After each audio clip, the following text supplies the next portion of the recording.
যতটুকু সময় মসজিদে নববী এবং মসজিদগুলোকে মর্যাদা দিয়ে চলেছে, আর এই মসজিদ কেন্দ্রিক যে সমাজটা দুনিয়ার যে অঞ্চলে ছিল, সেই সমাজই ছিল বিশ্বের ভালো সমাজ। আর রাসূল করিম সাল্লাল্লাহু আলাইহি সাল্লাম যে সমাজ মসজিদে নববীকে কেন্দ্র করে গড়ে তুলেছিলেন, সেই সমাজ সম্পর্কে আল্লাহ তাআলার পক্ষ থেকে তিনি সার্টিফাই করে গিয়েছেন, খায়রুল কুরুনি কারনি সুম্মাল্লাযীনা ইয়ালুনাহুম সুম্মাল্লাযীনা ইয়ালুনাহুম।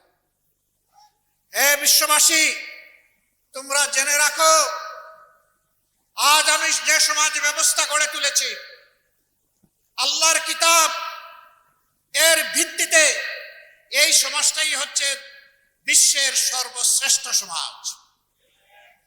এর আগেও এই ধরনের কোনো সমাজ জন্ম নেয়নি, এর পরে ওই ধরনের কোনো সমাজ জন্ম নেবে না।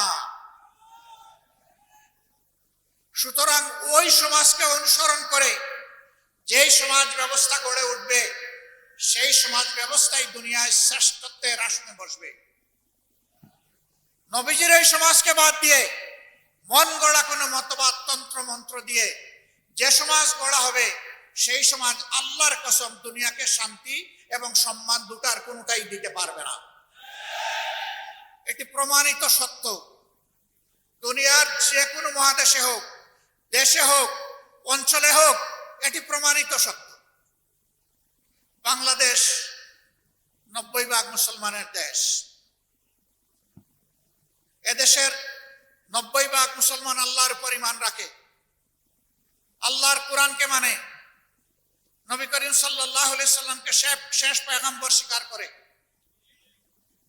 এই দেশে আইন চলবে কোরআনের মতবাদে ইনশাআল্লাহ। এই জায়গায় যতদিন পর্যন্ত আমাদের দেশ না আসবে, এদেশে আমরা কোনো সত্যিকারের মানবিক সমাজ